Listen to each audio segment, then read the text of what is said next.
It is week number 3 for 260 minutes, and things are going to go a little differently this evening. In both of the previous weeks, it's been recorded at open mic nights where failures kind of anticipated and expected by the audience. Tonight it's just a regular show, and we'll see how the audience reacts to the all-new stuff.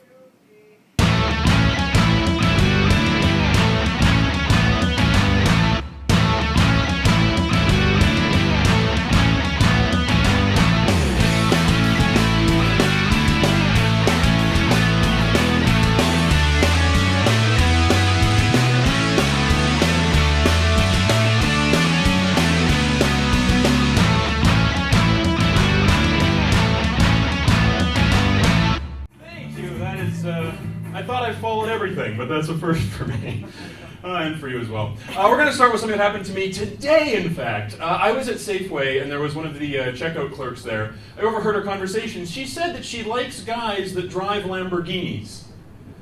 How would she know that? I don't mean to be rude, but how would she possibly have met a Lamborghini driver in her entire life? She's not even the actual checkout girl. She's like the parental supervision at the self-checkout. She's chaperoning us while we do her job. Making sure we don't spike the punch on her, I guess, sneaking a yogurt cup or something. It's so strange to me, what happened that she would have met the guy? He's hosting a party one day, his personal shopper is sick, he goes because he has to get more cheddar. He sees her across the pre-made salads. The light is glistening off her snaggletooth. Just telling it how it happened. And they run to each other across through the Starbucks, and they meet in the middle, and they run away with just their love and a Lamborghini. And that story is already better than 50 Shades of Grey. I know, it should be published, really, at this point. I actually have tried dating again recently. I do not care for it. I don't know who does. I think that the whole point is that you get through that stage as quickly as fucking possible. We're just hurtling toward that stage just to be done with it and move on with our lives. My dating life is a lot like Groundhog Day. Not the movie with the glasses, which is a horrible way to explain that movie. If I said to you, hey, what's that movie with the glasses? You'd be like, Groundhog Day. No. It's like the actual Groundhog Day, when I pop out of my no dating hole and I'm spooked by my shadow, and I don't talk to a woman for 6 years. And the shadow used to be something meaningful, it was a bad breakup would scare me away. Now the shadow is so minimum, it's she didn't return my text message, bye. That's how low the threshold is. Thank you. I feel as though they know the girl. A friend of mine recently told me that it's a numbers game. I think she was using hyperbole, though, because she said that I needed to date 850,000 women before I met the right one. If that math is true, women, up your game. Holy shit. There should not be that many bad ones in the group. Also, if that's true, if I have to date that many women and the amount of time I spend in between them, I'm going to finally meet the love of my life 3 months before the sun goes supernova. But they will be a nice 3 months. They'll be warm, they'll be tropical, but it'll be a good 3 months. This girl that I was recently trying, it just fizzled out on me. I was trying to nail sand to the wall. That's a bad explanation. Not that she was dry. I don't know. Okay.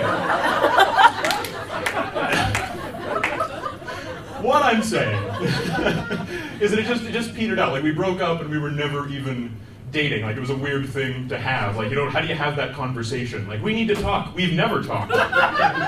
What are we talking about now? I like to talk, actually, yeah. That's what dating's like.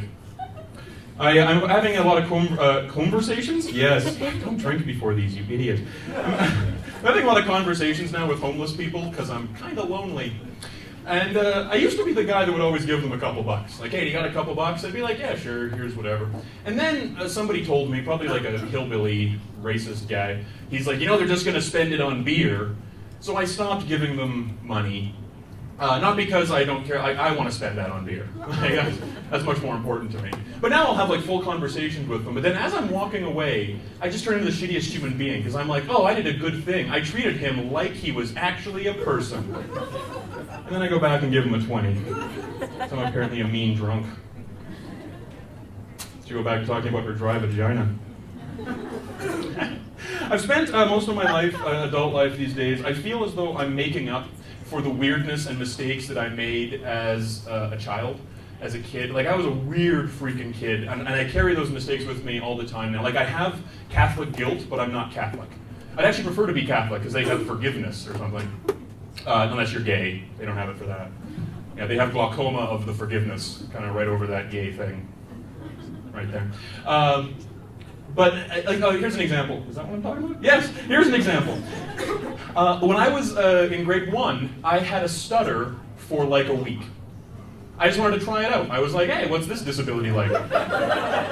Let's give it a go. Yeah, why not? I can't imagine. I had one speech therapy class, and the teacher was just like, he's just fucked. Just take him away. We can't help him. Really. It's like, I was like showcasing disabilities. It's like, oh, next week I'll try epilepsy. Oh, but no, I actually, for like a month in grade 6, I had like a tick, like a twitch. Every hour or so, I just go. By the way, that was 3 of them. That was 3 hours worth of acting. Right there. Why'd you get picked on as a kid, Donovan? I don't know.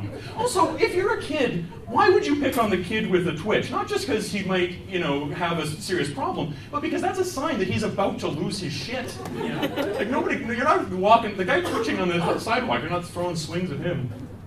Actually, this all culminated once when I was admitted to the hospital for stress-related stomach problems when I was in grade 4.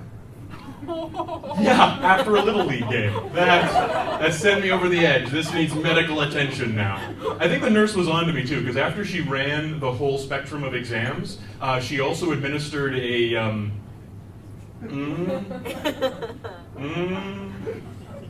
you know what I mean, yeah. She saw parts of me that I've never seen. So she did that, but I think she did it just to show me what real stress is. You're worried about that 2-page Japan book report? All right. I think it worked too, because I have a Pavlovian response now when I'm stressed. Like when I'm really freaking out, I never sit down. Well, that didn't go as well as I thought. I was going to close on that. Whatever. Yeah. That was actually all the new stuff. And my first thought is, why are we tracking that? And my second thought is, hell yeah, we should be tracking that.